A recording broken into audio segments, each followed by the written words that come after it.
Now, Brian, part 3. Yeah, I'm gonna take an hour of your time, and then it'll be the David Bensby experience the rest of the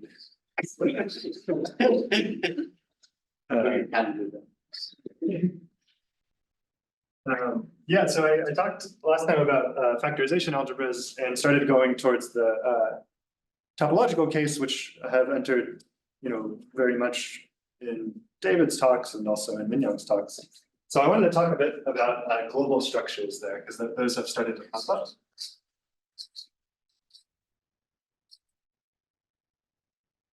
So it's a little easier to say things in terms of a related object called a disk algebra. So I'm going to start with that object here. So a disk algebra is a functor of the following form, where this is the category of disks, which mean for me, categories span whose objects are of the form disjoint union over I of some disks, n-dimensional disks like this. So this is an n-disk algebra. The morphisms are embeddings of disjoint disks.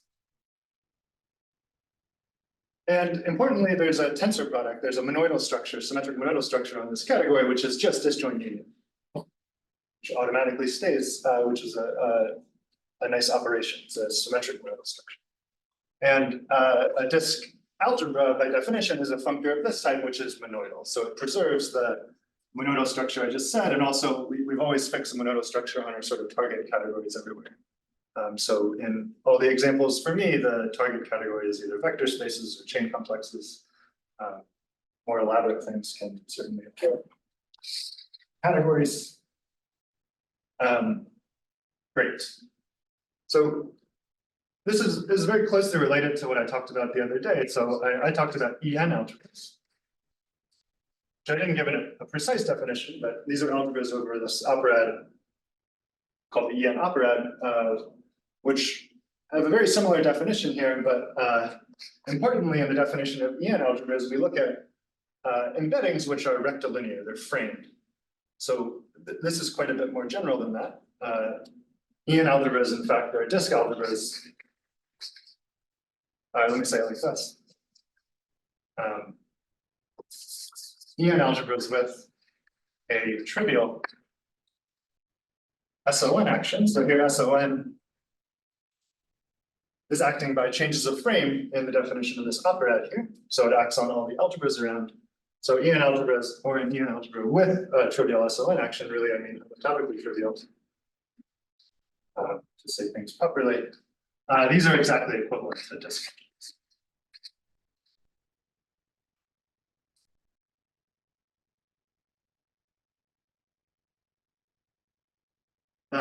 And there's a version of a disk algebra which removes this condition, namely being homotopy invariant with respect to SON, when confusingly those are called frame disk algebras. So those are algebras which respect some framing. You fix some framing and you ask that the embeddings preserve that frame. But these are more general. So this all follows the sort of terminology and approach of Ayala, Francis, many others, Tanaka, Lori. These are special cases of a more general construction, but they're the ones that I'll talk about. And moreover, they define a very important invariant of a disk N algebra called its factorization homology. So this makes sense when N is any manifold, any N manifold. And it's defined by a very sort of categorical formula. So it's written as an integral. So the way you should think about this, and I'll say this more precisely in a minute, this is meant to be a invariant of the algebra A, but really you should think about this as being a sort of cohomology theory where A are the coefficients and I'm taking the cohomology of the space. And the precise definition of this thing is as a limit, a colimit over so you fix a manifold M and you study all the possible ways of including a disjoint union of finally many disks inside of M. So you look at all the possible ways of doing that, and you look at the values of this discount algebra on this disjoint union, which says that by assumption it's monoidal, it's supposed to have a tensor product. This tensor is happening in the target category, like this. So you're taking the limit over all possible ways of embedding disks inside of M, and possibly if you have some disks which sit inside of a bigger disk, so you have some embedding like this in this category, then you apply the structure map endowed by the algebra A, determined by the algebra A, and that factors through in this colimit here.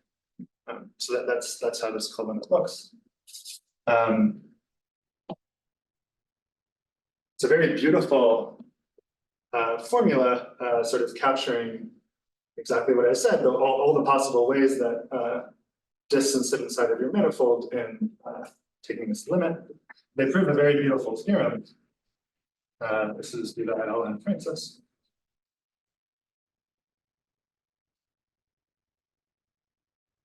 And you can say it in terms of disk algebras, but let me say it in terms of the original objects I talked about, framed EN algebras. If I didn't say this word framed here, so remember, framed are the things which correspond to these honest disk algebras. If I didn't say the word framed here, you couldn't make sense of this object on a general manifold. You could only make sense of it on a manifold which is framed. So that's the very confusing terminology here. These objects make sense globally on any n manifold, even though I'm saying the word framed. But this construction defines a functor from such objects to homology theorems.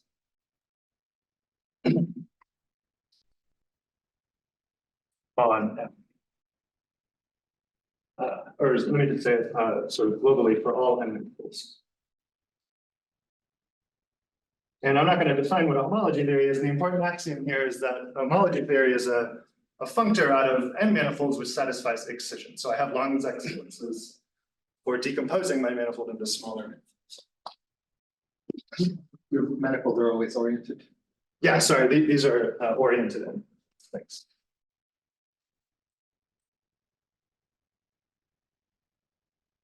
So the statement is that there's an arrow going in one direction. Yeah, so it's this arrow here.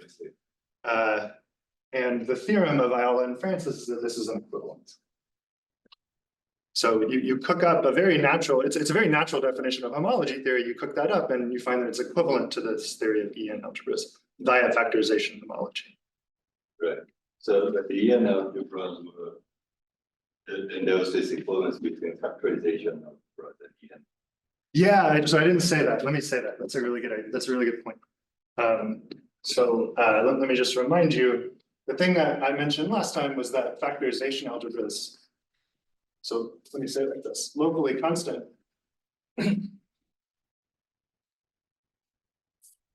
factorization algebras on n. These are equivalent to EN algebras. Okay. Now, just knowing this data here does not tell you how to put a factorization algebra on an arbitrary oriented n manifold. That's why you need to consider this SON action.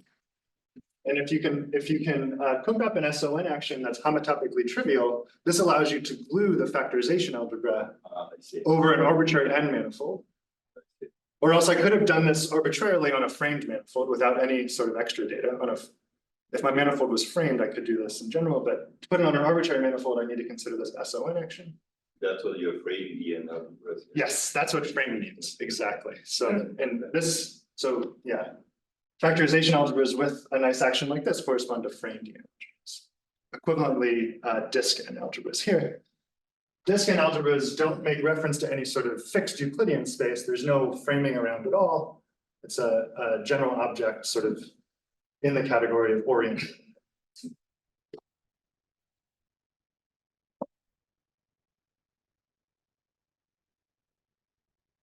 Okay. And thanks for bringing this up. In factorization algebra terms, if I was given such a factorization algebra here, which had a nice action of SON so that I could make sense of it on an arbitrary n manifold, then a factorization algebra, of course, it's defined in such a way that I can take values on any open set inside of my manifold.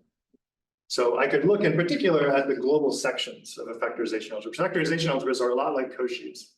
I can look at global sections. This is exactly the factorization homology of the corresponding EN algebra, framed EN algebra, or disk algebra. So this is the corresponding disk algebra. Sorry, so suppose I just took singular homology. What is the framed EN algebra? An abelian group thought of as a commutative object, an E-infinity object. So there's not an interesting, it's like maximally commutative sort of. Yeah. So the monoidal structure there is sort of like sum. It's not like a product at all. But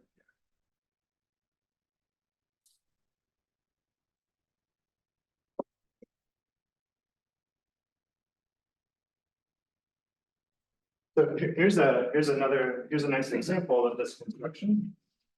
So this categorical definition behaves a lot like a fancy, if you've seen this before, a bar or co-bar construction. Basically, given that interpretation, it's not hard to see the following. So if A is any associative algebra, this came up in David's talk the other day, so this is more basic than in David's talk. But we have an associative algebra. I can look at its factorization homology over the circle. So I don't need to talk about framings here because the circle is already framed. This thing is equivalent to the Hochschild homology. Hochschild homology. So this is this interpretation that circles correspond to traces in the factorization algebra or in the functorial field theory.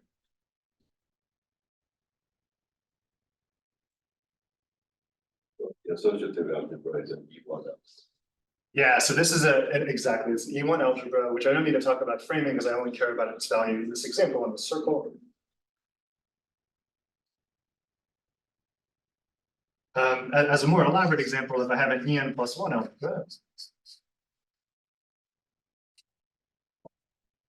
I could look at the factorization homology of A. So you remember we could view this as this additivity result. We could view this sort of iteratively as an E1 algebra and EN algebras. And I could take its factorization homology just along sort of this direction. Okay, so that means I'm left with an EN algebra. And this is maybe a nice way of thinking about compactification or reduction. So this is an EN algebra by this additivity. So if I have a higher dimensional object, I can still like fix a circle. If I have a nice circle around, take this sort of categorical trace in the form of its which shares the Hochschild homology, and I end up with the remaining structure of an EN algebra. So I've sort of only gotten rid of one direction. I don't want to derail you too much, but can we do an E2 algebra example? So you evaluate on a reason surface. How close is the thing? On a closed surface, I don't know if I have any sort of like punchy result. Just example of computation, but if you get in the familiar form. Sure. Yeah. Maybe let me do an example.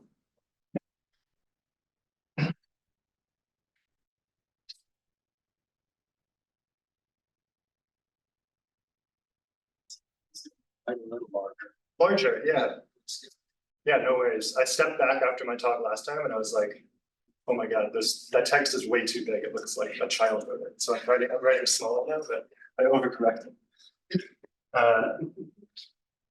Let me do an example. So I'm going to do an example in the world of factorization. So given any Lie algebra, I can associate two-dimensional locally constant factorization capabilities. By looking at the following thing, so I can take G with values in the Rom forms on let's say R2. Let's just do the E2 thing. And I can look at its compactly supported sections. And then I can take its Lie algebra homology. So this is a very universal way of producing topological factorization. It's locally constant. Sort of, it's automatically locally constant because I've built everything in terms of the de Rham. So in work of Ben Knudsen, he identifies this E2 algebra, which was called the enveloping E2 algebra of the Lie algebra. So this is Knudsen.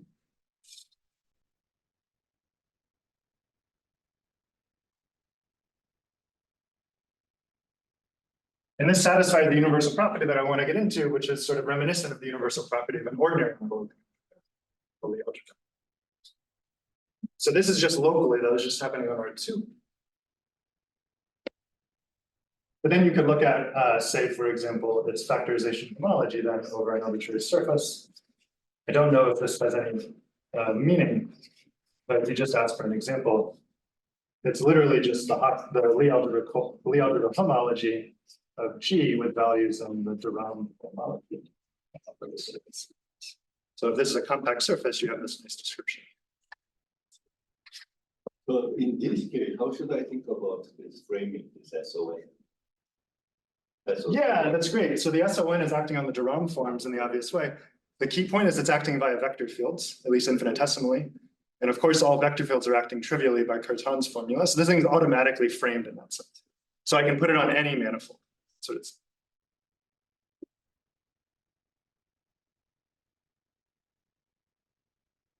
okay. So I hinted that this form of factorization homology I was talking about here is like dimensional reduction. Actually, in terms of factorization algebras, you can be a bit more general. So given any sort of, this is like maybe a physicist versions of amplification.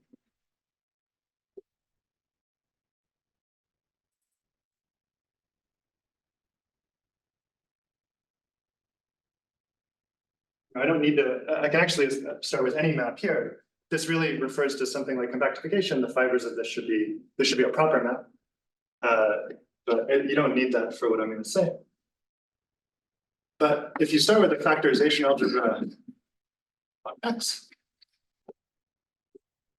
this example here is just a special case of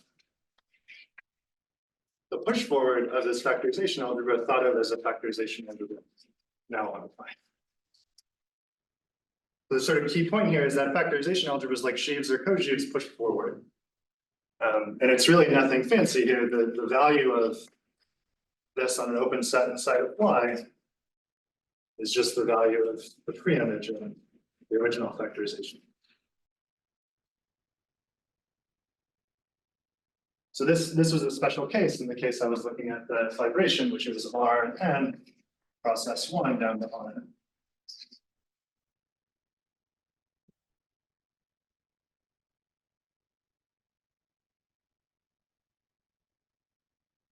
And this really does return, what physicists call compactification in basically all the examples we know about. So examples of quantum field theories where we compare factorization algebras, this push forward construction, which is really derived because everything is a cochain complex for me, reproduces nice models for compactification.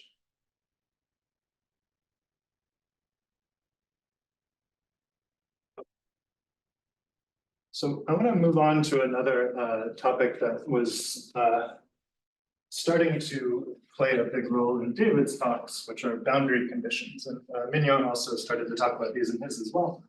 So in this push forward construction here, yeah. So there's a framed version of the same thing. You were just talking about Rn here. I talked about framed En plus one algebra. I could integrate over S1. Yeah. So what I'm saying is that, I didn't say this. The push forward agrees with factorization homology in those settings. Yeah, so I could take a frame En plus one algebra and then integrate over S1 to get a frame En algebra that makes sense on any of that. Yeah, exactly. Yeah, that's right. Yeah, I was writing Rn here because I was just talking about the local structure.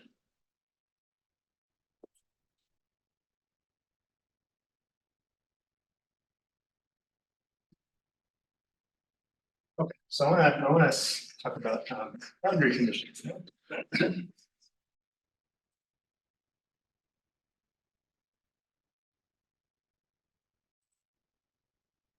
So that let me draw a picture in sort of the factorization algebra sense. So here we're going to be studying that line is my boundary. I have some factorization algebra. I'm trying to describe what a factorization algebra is on a manifold with boundary. So the key difference here is that I have two sorts of disks now. So I could either have a disk that looks like this, or I could have a disk that looks like this. And what this says is that the factorization algebra I obtained by just looking at disks of the first type that's in the locally constant case, it's some En algebra. This acts via the following picture on the factorization algebra I get on the boundary, which is associated to disks of this type via this picture here. So here I have a factorization algebra on, say, D and H.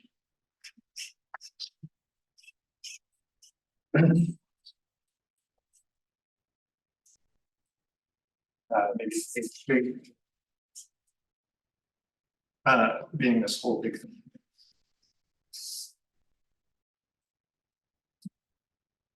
So I'm not going to define it precisely, but whatever you should mean by a factorization algebra on a manifold with boundary should produce this sort of structure. So somehow you have an algebra, which could be highly commutative depending on what dimension your bulk is, which is acting on the factorization algebra, which is sort of supported on the boundary. And of course, you have a residual multiplication along the boundary, which could also be very commutative in higher dimensions just by stacking these half disks next to each other. And that module structure should be compatible with all. Here we're not assuming locally constant frames. Yeah, so if I'm not assuming a locally constant, I should put module in parentheses and quotation marks. But if I'm in the locally constant case, this really does return like an En module.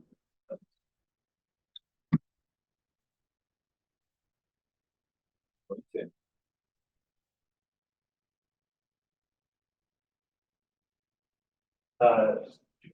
There's an operad in the locally constant case describing this picture called a Swiss cheese operad for the picture that I just drew here.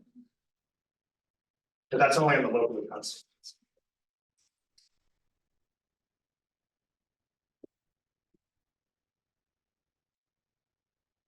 So the question so I'm not going to give a precise definition here, but how does, the question I want to sort of answer is how does Q of t produce such objects?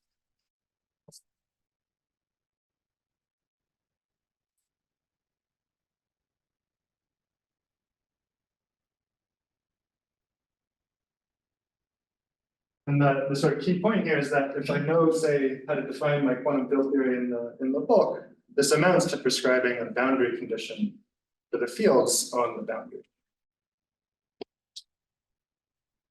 So just as a very basic example, topological quantum mechanics again. So remember, this is like maps from the real line into a symplectic manifold. Well, now, what if I try to put it on a very basic one manifold with boundary, namely the half open interval, 0 to infinity.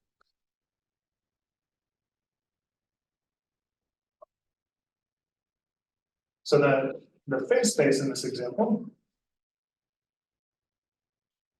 well, those are the equations of motion, just restricted to 0 at time t equals 0. Well, if you remember, the equations of motion of topological quantum mechanics were just the fact that phi be locally constant. So if I restrict to just t equals 0 here, the phase space is identical to this axis itself. The isomorphism being just to evaluate your fields at time t equals 0.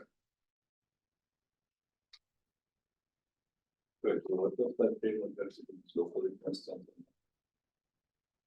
This statement doesn't. So this is true for any quantum mechanics thing. Yeah.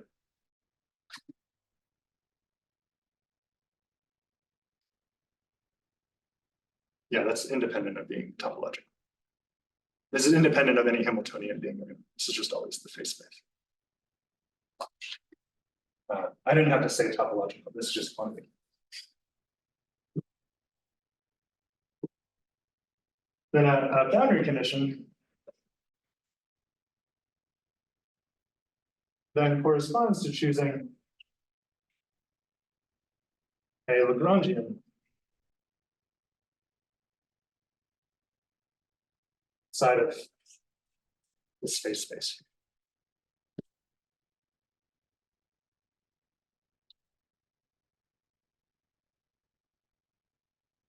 This is what I need to do to have a well-posed system of ordinary differential equations. I need to choose a Lagrangian where my fields, so the condition is that my fields at time t equals 0 all lie in this Lagrangian. So that's what I mean by a boundary condition. So I've chosen some data, some geometric data, and then I'm going to impose that data on the fields of my theory by saying at time t equals 0, my field should land in that Lagrangian. Lie in that Lagrangian.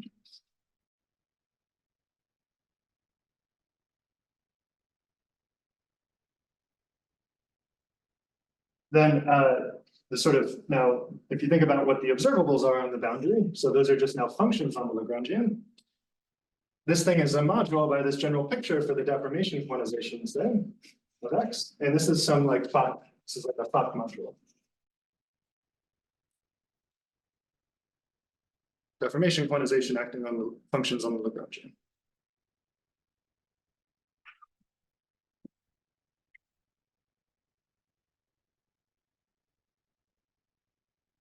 So more generally,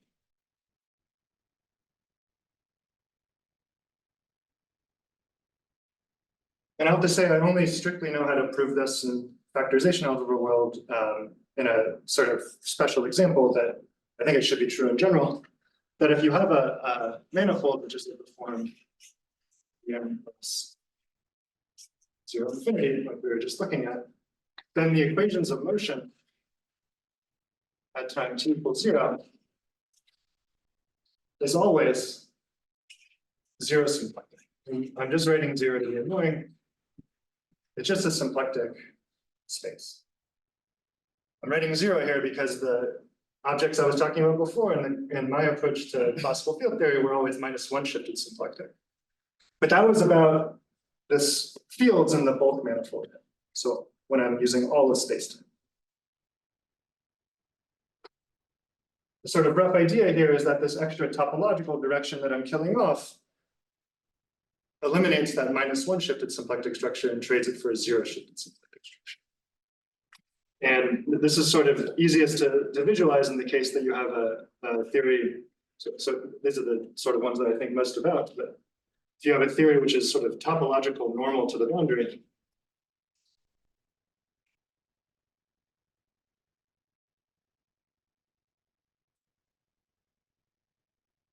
meaning that my fields have the form of some sheaf on M, tensor, some just the Ram complex on the time interval. So now you can imagine if the pairing here, the sort of BV pairing, well, that's going to be given by some pairing on EM times just the integral over 0 to infinity. I know in the bulk, this thing is -1 shifted symplectic, but integration along the one manifold here, that's a one orientation. This is a one oriented space. So this decreases the shift by 1. That's why I get something which is 0 shifted symplectic.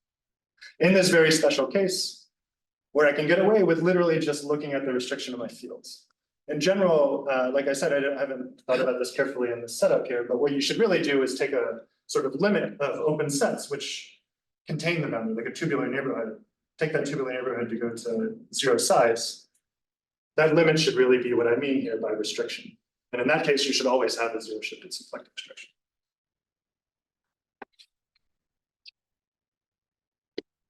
And that argument should apply more generally for any time you have a codimension 1 submanifold. So I think this came up in Minion's talk as well.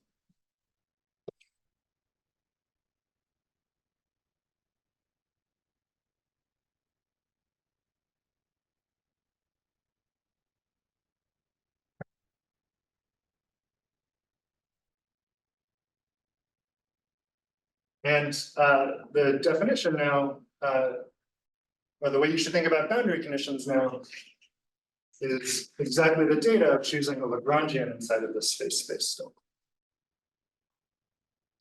And to get a well-behaved object, which sort of lives within this world of factorization algebras, I'm going to assume that this Lagrangian satisfies the same sort of local properties that my fields satisfy. So this Lagrangian better still be in the perturbative setting sections of some vector bundle.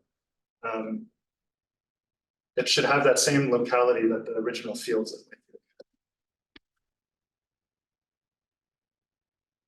field. Here's an example. If we just look at Chern-Simons on sigma cross A plus, then the equations of motion at time t equals 0. Well, this is just the moduli space of flat connections. This is just restriction. We have flat connections on the 3 manifold. If I restrict, I get flat connections on the surface.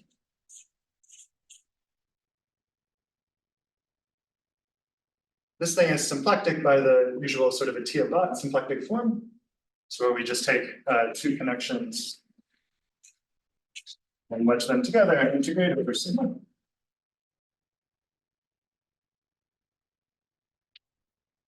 This is a T-Abat symplectic structure.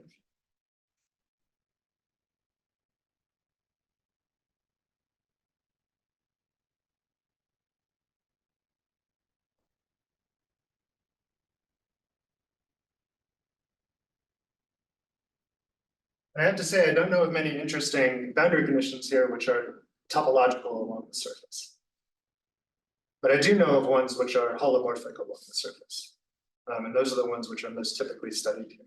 So the boundary conditions here, a very famous one is called the WZW boundary condition for Chern-Simons theory, which it's not topological in the sense that it doesn't look locally constant along the surface. I'll say a little bit more about that boundary condition in a minute.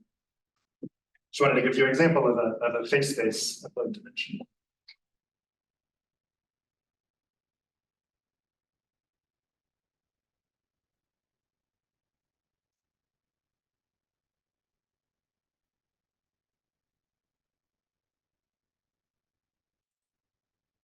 You said some of the holonomy is to 1? What's that? Can't you set, no, the holonomy is to 1 for a Lagrangian subset of H1? Oh yeah, that would give you a. That's a topological. Yeah, that's true. That is a topological. Yeah, that's right. That's not a boundary theory, right? I mean, that depends on the structure of your sigma, but not a local expression in sigma. It's not a theory you could do on any. Well, it's used to physicists quantize things. I mean, it's an important object. I'm just saying it's not a boundary theory for your three. Not a boundary. Yeah, so it doesn't fit this. This is the boundary conditions I'm looking at produce boundary theories in the sense that they're still local on the boundary. So you don't like the fact that I'm using holonomies? I think that's right. Yeah. No doubt that's an important object. It's just not going to fit into this. Well, yeah, It's used, it's a boundary condition for the compactified theory. On a Compactified theory. on the quantum mechanics. Yes. It's a boundary condition for the. Okay, but okay. It's not a boundary condition. I'll just comment that that's one of the many ways that physicists recover conformal blocks.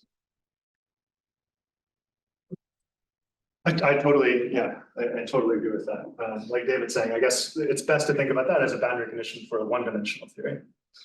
It doesn't fit my sort of strict definition of a boundary condition for a three-dimensional theory. It doesn't satisfy this locality.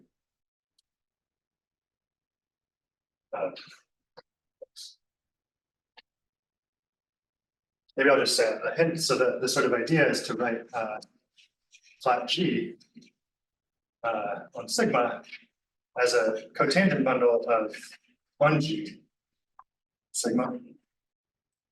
This is not entirely true. I have to put, there's some shift here. There's a twist here, which is basically by the level.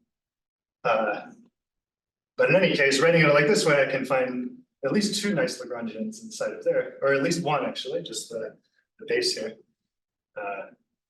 Sorry, not the base, the co-normal to a point, a principal level inside of Bench. So that's what's called the WW boundary condition. Where does this twist? This twist is exactly the level.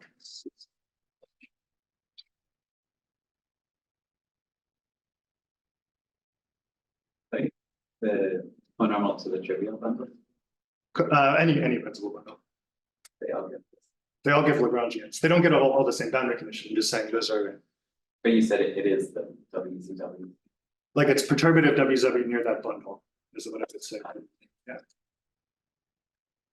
And your G is complex, right? Yeah, G is complex here. Yeah.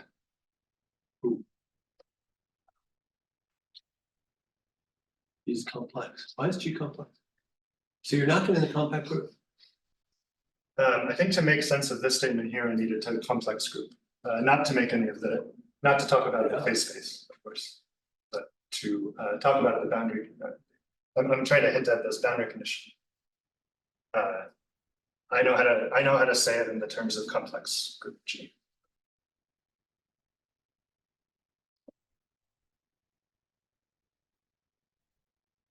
I'll say a theorem which is the culmination of work of Eugene Rabinovich, and see also work of Hudson and Neal, which is that for nice unique theories,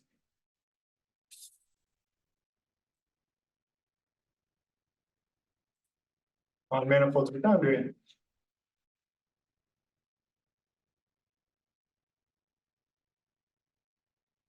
they produce factorization algebras on manifolds.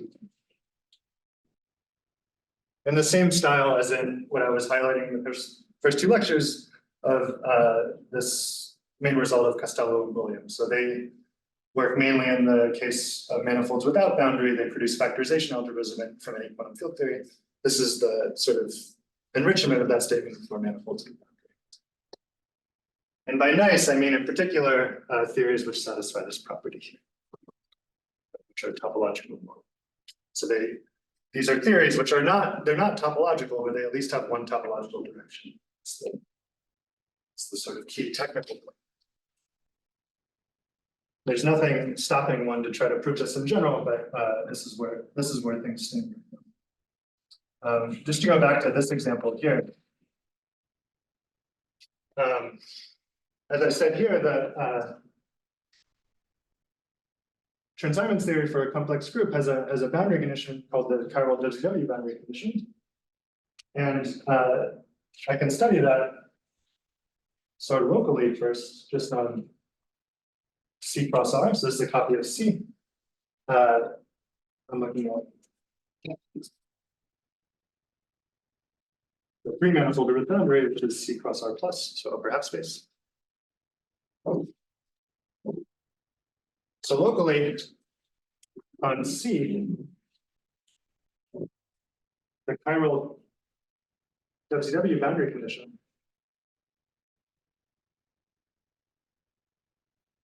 that returns a factorization algebra on C. But as I told you, this factorization algebra is not topological. It's not locally constant. But it is holomorphic, so it depends only on the complex structure on C. Factorization algebras which have that property in complex dimension 1 at least correspond to other familiar objects called vertex algebras. And what you find here is exactly the Kac-Moody vertex algebra. And its level is exactly determined by the level of the original Chern-Simons theory that you have in the bulk.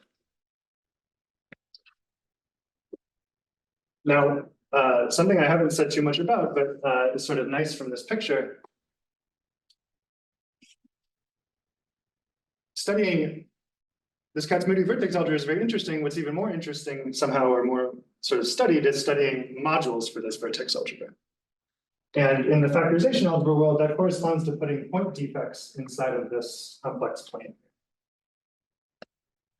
Now, the picture of this three-dimensional picture tells you that I can think about those point defects as line operators inside of the bulk.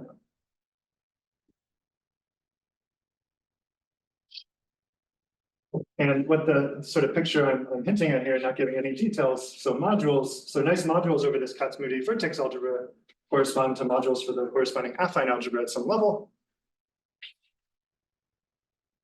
determined by the level of Chern-Simons theory. But now, by sort of viewing these point operators on C as line operators in this topological theory, it gives you some nice structure, namely the one that David talked about last time. It gives you first a category. You have a category of lines. That's the same categorical structure I find here. But there's a multiplication as well, which corresponds to being able to collide lines in the topological theory. So what that tells you is that modules for this affine algebra at some level, which is not critical, that was important to sort of write down this boundary condition, is a E2 category.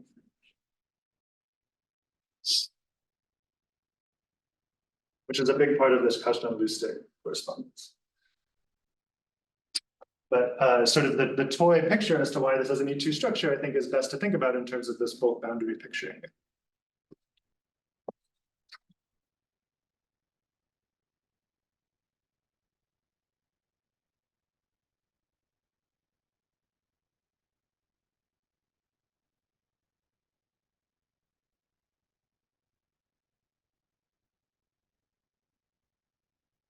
I'm going to do another example.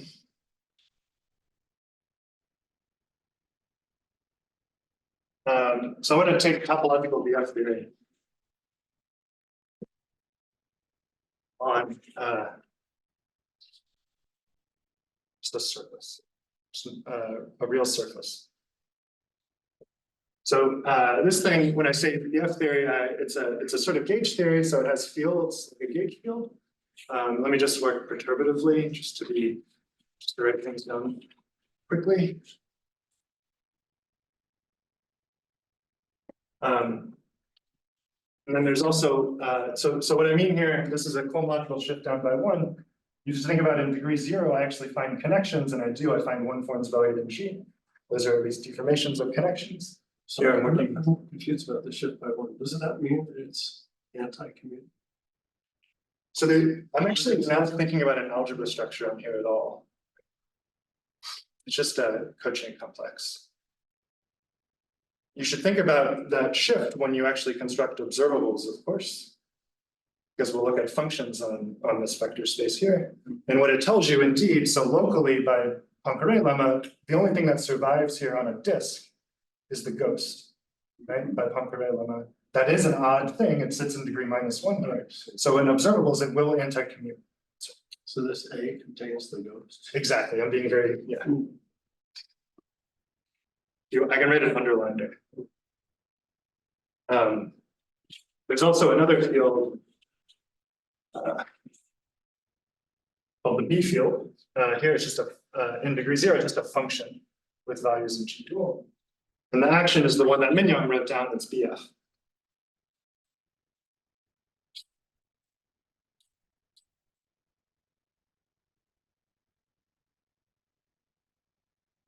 So the equations of motion here in part pick out flat connections, just like Chern-Simons, but then we also have this conjugate field here. Now that's G dual, so you don't even need to choose a quadratic symmetric form on the Leon. not the way I'm writing it here, you could do that, but here it's just universal for any of the algebra. So now on sigma cross R plus, sorry, S cross R plus, so that's my sigma. S here, I'm just being agnostic as to which one manifold I'm talking about, just a one manifold. I guess I could write this, but, just a one manifold. The phase space, well, for BF theory, it's always very nice. It always looks like a cotangent bundle. So it's T star of here flat bundles on sigma, or on S. So that's the phase space. And now this thing has actually two nice boundary conditions. So I could either take the sort of, again, the conormal, well, two families of boundary conditions. I could take the conormal again to a fixed G bundle, or I could also just take the base. And I hope I'm getting this right. Sort of perturbatively, well, let me know that perturbatively. If I look at flat G sigma as the base here, I believe this is called the Neumann boundary condition. Let's just call this the Neumann boundary condition, because it has to do with conditions. I mean, Neumann comes from the sort of conditions you're imposing on the actual gauge field. And then the conormal boundary condition is called Dirichlet.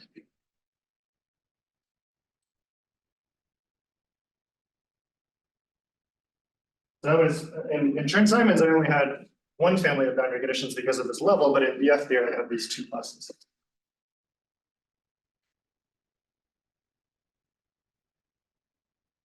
I was being really simple-minded here. I'm just sort of perturbatively, if I work near the flat or the trivial G bundle, the Dirichlet, let me say Neumann. So, sorry, you're only working in dimension 2 here? So Yeah, here it's dimension 2, but actually you could replace everything. You could replace it as this could be any dimension. any dimension. Yeah, I want to say something about dimension Yeah. 2. So that if I was working perturbatively, I can identify the phase space now with T star of the Ram forms on S times G shifted by 1. Then the Neumann condition is exactly the base, so that's the Ram forms on S times G shifted by 1, sitting inside of here. And then the Dirichlet, I only really have one interesting one here, is a fiber.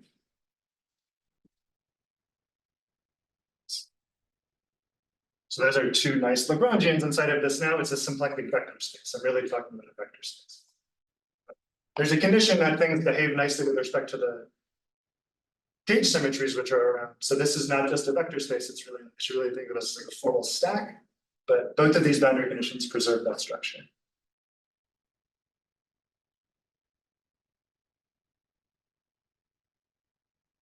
There's an important boundary condition, which is an elaboration on one of these, which will maybe come up in David's talk. It might have already come up a little bit.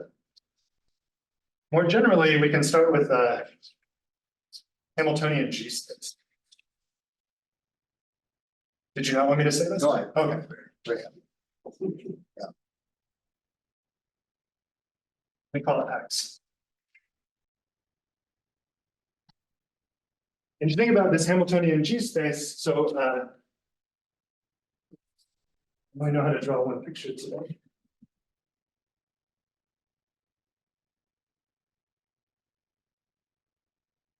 So I'm studying this two-manifold with boundary here. Before introducing this Hamiltonian G space, what I could do is I can consider, say, the Neumann boundary condition. There, and this is a totally well-defined quantum field theory on a manifold with boundary. Now, the nice thing about Lagrangians in this derived context is that I can add to a sort of strict Lagrangian. This is really a strict Lagrangian. It sits inside of it. It's really sort of half-dimensional, and here it's like in the local sense.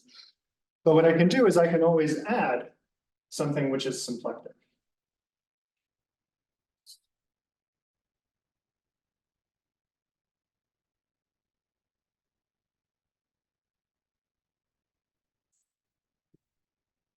-1 shifted symplectic. So as long as I start with this Neumann boundary condition and I add something which is -1 shifted symplectic, that's just like an ordinary one-dimensional field theory now. Field theory in the sort of strict sense that I originally talked about in lecture 1.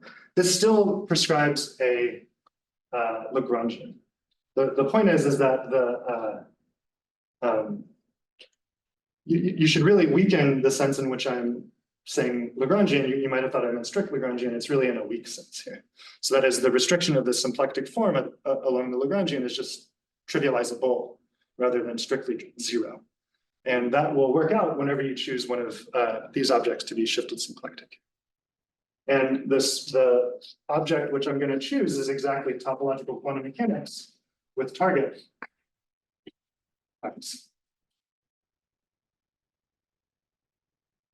So that's a totally well-defined one-dimensional theory. It's a quantum mechanics theory. The business is what I mean by this plus here. So you have to couple the Neumann boundary condition to this topological quantum mechanics in a way that's compatible with the original sort of BF action that I had in the bulk here. And there's a way to do that so long as you choose a Hamiltonian structure on X. And it's nice to write down the action so you know the original topological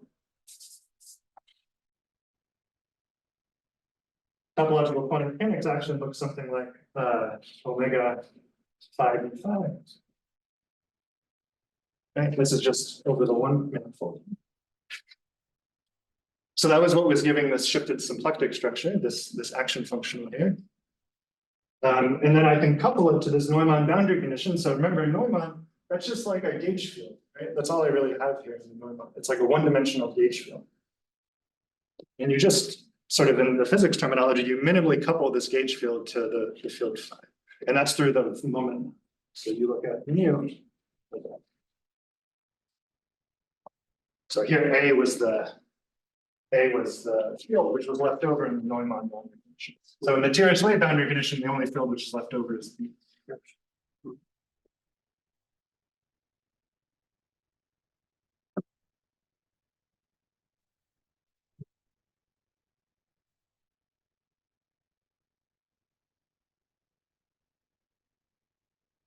So this is another nice family then of boundary conditions for two-dimensional BF theory. So they're labeled by a Hamiltonian G-space. Right. P is a map from S to X. What is? Yeah, so P was P was just. So it's probably better called boundary theories. Yeah, this is like exactly, yeah. The sort of, the loose sense in which this is not, the reason you might complain that this is not a theory per se, is that there's this gauge field here which doesn't have any propagating degrees of freedom. It's not propagating at all. There's no term in this action which involves A, which involves a phi, which is probably. Yeah, it's totally great. Boundary theory. It's a boundary theory. And I'm just saying it's just a semantic issue, but I think calling it boundary theory it's less confusing. Okay, cool. Okay, cool. Yeah, the thing I really want are boundary theories. Another word is that they are still sort of theories in this sort of derived approach to deformation quantization. So the things I like in quantum field theory was a shifted symplectic structure because those gave me those Poisson algebras with a shifted bracket. The point is that boundary theories, they don't have a shifted symplectic structure, but they do have Poisson brackets of the same shift, of the correct shift. So the factorization algebras associated to a boundary theory are always P0 factorization algebras still, which were the same sort of classical objects that I want to start with to study quantization. So they're just sort of, if you like, they're like degenerate versions of BV theories, but they totally deserve to be called boundary theories. Like this omega phi d phi mean is full of omega phi phi. Yeah, here, so D should probably really mean like a symplectic connection, but so this is really just like a form. This is true like locally. If I just work on sort of R to the 2n or something. So I just mean, yeah, you just use the symplectic pairing to contract the. Sorry, did I answer your question or should I? I'm just confused why there's two arguments to omega. Like, oh, it's a symplectic form. That's the symplectic form of X. The question was, isn't this just a fullback by phi? But it's not. is X a vector space? Oh, sorry. Yeah, this is, yeah. sort of, yeah, the way to write this in the AKSE formalism is exactly what you said. So you should, This is one dimensional. S is one dimensional. So I would prefer to write omega as d lambda and pull back lambda by 5. Yeah, so you need to choose a, Oh, I see. what is that called? Primitive for omega, Yeah, pull back the primitive, and that's what this is here. To make sense of that globally, I can choose a symplectic connection. But yeah, that's really what should go.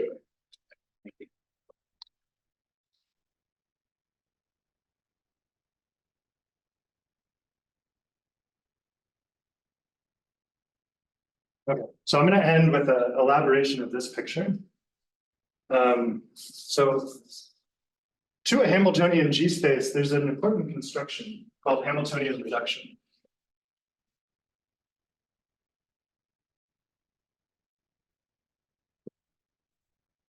Which prescribes a symplectic structure on a quotient of X by G.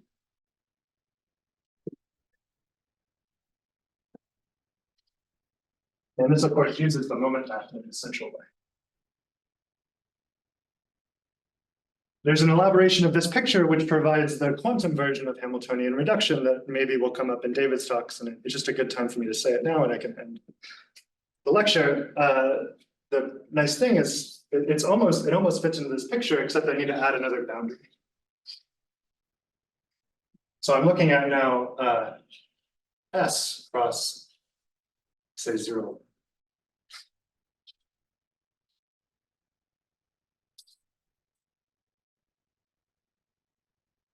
And I'm going to label the bottom by exactly the same thing. So I'm going to look at Neumann plus topological quantum mechanics with target X omega. And on top, I'm going to put the Dirichlet boundary.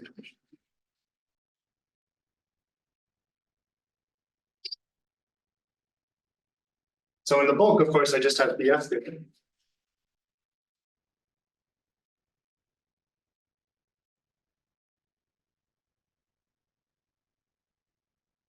And this is a well-defined system. I have two boundary components, and I've chosen boundary conditions for both of those.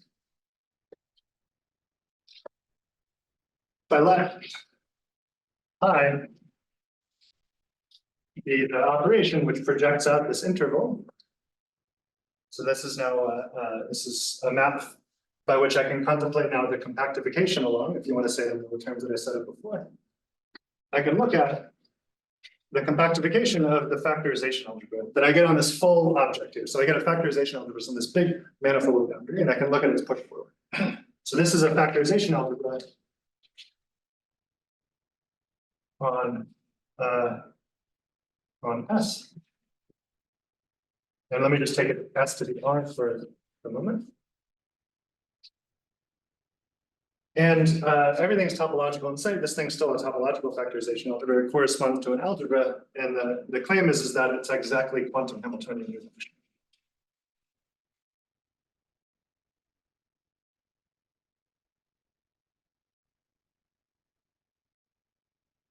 Which I'm not going to prove this, but let me maybe say a few words which sort of you can arrive at a proof from. Namely, this construction of pushing forward can be phrased within the context of shifted symplectic geometry. So what I told you before was that we have two Lagrangians. We have this sort of L Neumann, and we have this L Dirichlet. We call it Ln and Lb. This push forward is exactly seeing the intersection of these two boundary conditions inside of the phase space here. So inside of E star flat G. So what this push forward is, it's really like an intersection, or really it's like a derived intersection of these two Lagrangians. And from this point of view here, you actually arrive pretty quickly at one of these explicit models for quantum Hamiltonian reduction. Probably you should find this in a paper of Pavel Safronov somewhere. Or, But in any case, I just wanted to sort of advertise this sort of slab point of view as a nice model for studying both symmetries and quantizing symmetries. Because that does come up in David's work. I'm not sure if it'll come up in the next 2 hours, but it's sort of a nice picture to keep in mind. And I think really the application would be to picture which is sort of 2 dimensions higher than this, where the bulk is now a 4-dimensional topological theory. In nice cases, it's really just 4-dimensional BF theory. That corresponds to a particular Langland's twist of 40n equals 4. Psi equals 0 infinity, I forget which one. And then there's a 3-dimensional theory, which is also associated to data of a holomorphic symplectic manifold. That's called Rosinski-Witten theory. That's a twist of 3n equals 4. It's a boundary condition. It's involved in a boundary condition of 40n equals 4. And this process you can repeat exactly in higher dimensions, and you get sort of a higher version of this quantum Hamiltonian reduction as well. But it really feels very similarly because of the shift by 2. Like David will talk about maybe shearing at some point. Like those objects are strictly speaking not P1 algebras, but P3 algebras or E3 algebras. But the process goes through sort of a way to this. Yeah, I don't know if this is a great place to stop, but I'm out of time, so I'm going to stop.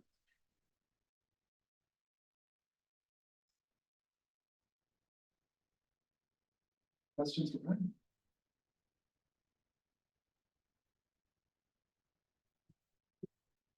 This, what about, so Mignon asked the question in his talk. Why does quantization of K shifted symplectic manifolds give K categories? And I was kind of listening out for the answer to that, but I didn't get it.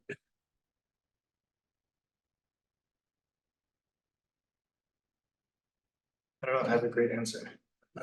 My other question is, You just you could so the same picture that appeared in my talk, an EN algebra, you could think of as a certain kind of n category. The n's, the numbers have to, the E number and category number add up, and what matters is their sum.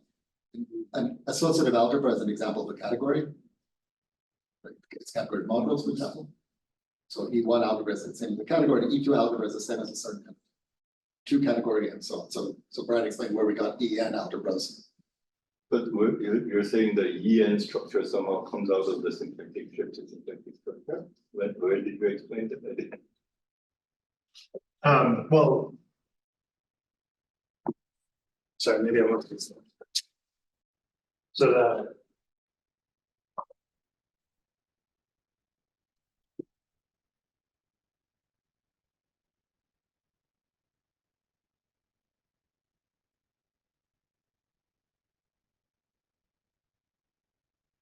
So the point of BV quantization is to take a quantum field theory and produce a factorization algebra. In particular, if you take a topological quantum field theory, you obtain a locally constant factorization. So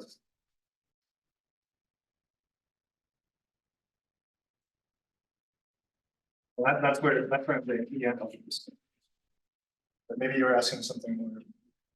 well, I thought it had something to do with the shifted symplectic manifolds. That's what I'm not understanding. So that, why is it that the K shifted symplectic manifolds gives the K algebras? the shift for me is really happening in what I mean by a quantum field theory. That's a good way of me to say this. But also Brian Wright wrote down what the homology of an EN algebra looks like, a shifted Poisson algebra, exactly shifted by that amount. So classical version of the EN algebra is a shifted Poisson algebra. There's probably a good theorem to maybe reference, which is due to Nick Rosenblum and maybe Pavel Safonov as well.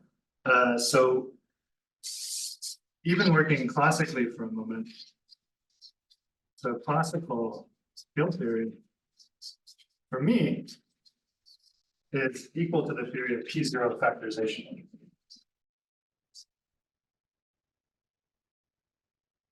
And now this even applies to boundary theories. So boundary theories are even examples of P0 factorization, which is what I was trying to say before. Now for a topological classical field theory,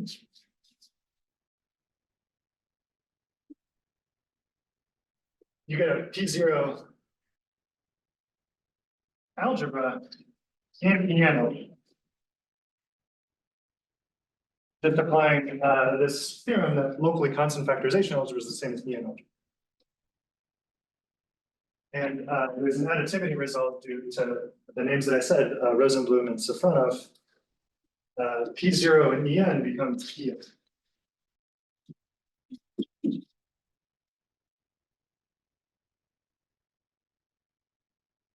And another way to sort of glean this sort of higher version of deformation quantization is turning PN into EN.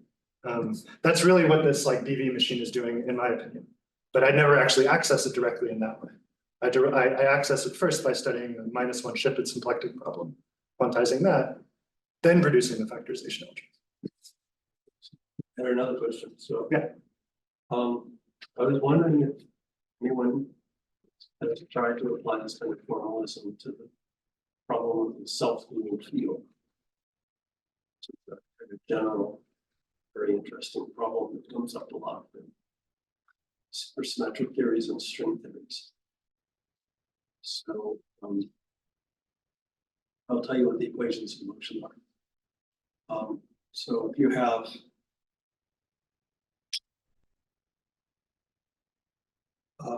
a Lorentzian theory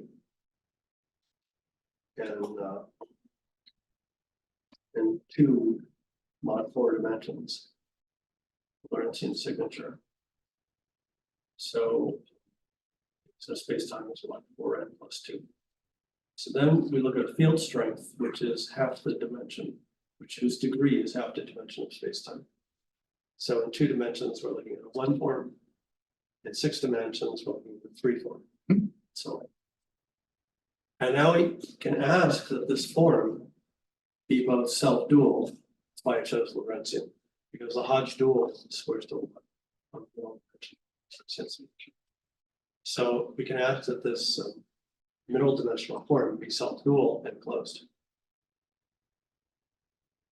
So that's an interesting example of something where you can write down the equations of motion, but it's very difficult to write the ranges.